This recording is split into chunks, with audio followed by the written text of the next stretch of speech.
এটা আমি যদি একটু বলি না, বিষয়টা যে হ্যাঁ হতে পারে কোনো ট্রেডারের মনে হতে পারে আমি ভুল বলছি বা আমি তাদের বিজনেসটাকে হার্ম করছি, সেটা নয়।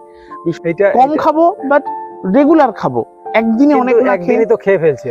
ব্যবসাগুলো ধ্বংস তো হয়ে আর যাচ্ছে। ব্যবসা পুরো ছাগলের বিজনেসটাকে অনেক ট্রেডাররা মিলে নষ্ট করে ফেলছে। আর একটা কিছু কিছু ফার্মার রয়েছে স্যার, যারা ট্রেডিং করছে কিন্তু সৎভাবে করছে। কি করে করছে?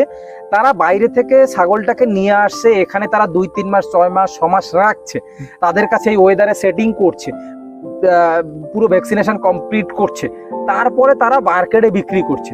এইরকম ট্রেডার আমাদের ইন্ডাস্ট্রিতে দরকার। এরকম ট্রেডার রয়েছে স্যার, আমার পরিচিত রয়েছে, অনেক রয়েছে।